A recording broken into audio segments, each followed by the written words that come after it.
আর শেষে হচ্ছে আমরা একটা ছোট আছে, তাহলে আমি আমার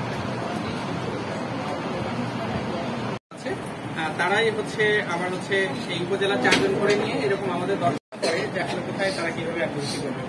তো স্যার আমাদের উপজেলায় শিশুরা অনেক ধরনের ইনিশিয়েটিভ নিয়েছে। আপনি দেখতে পাচ্ছেন ঘুরে গেলে শিশুরা স্যার হচ্ছে তাদের এলাকায় যে রাস্তা ছোট ছোট এগুলো হচ্ছে লোকাল গভর্নমেন্টের দ্বারা শিশুরাই তাদের একটা ফোরাম তৈরি করছে 15 সদস্য বিশিষ্ট। এই ফোরামটি মূলত হচ্ছে প্রতি 4 মাসে একবার করে মিটিং করে তাদের উপজেলায় যে ধরনের সমস্যা হয় এগুলো ছোট ছোট তারা পরিকল্পনা করে এবং সেগুলো বাস্তবায়ন করে।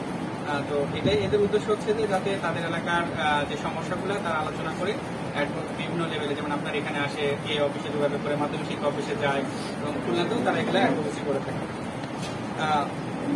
তো এই যে তাদের মিটিং হয়, মিটিং এ 13 সদস্য বিশিষ্ট তাদেরকে এক্সিকিউটিভ কমিটি বলি।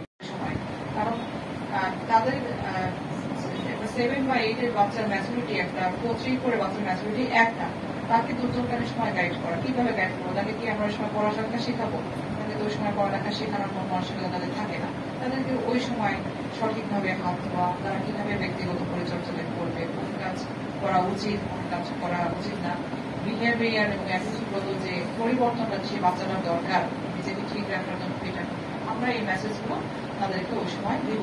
তার মানে ওই সময় যারা ক্লাসের বড় ভাইয়েরা তারা ছোট ভাইয়াদের শিক্ষক হয়ে যাব, যারা বড় আপু তারা ছোট আপুদের শিক্ষক হয়ে যাবো। মানে কি হবে, ওই যে নৈতিক প্র্যাকটিসটা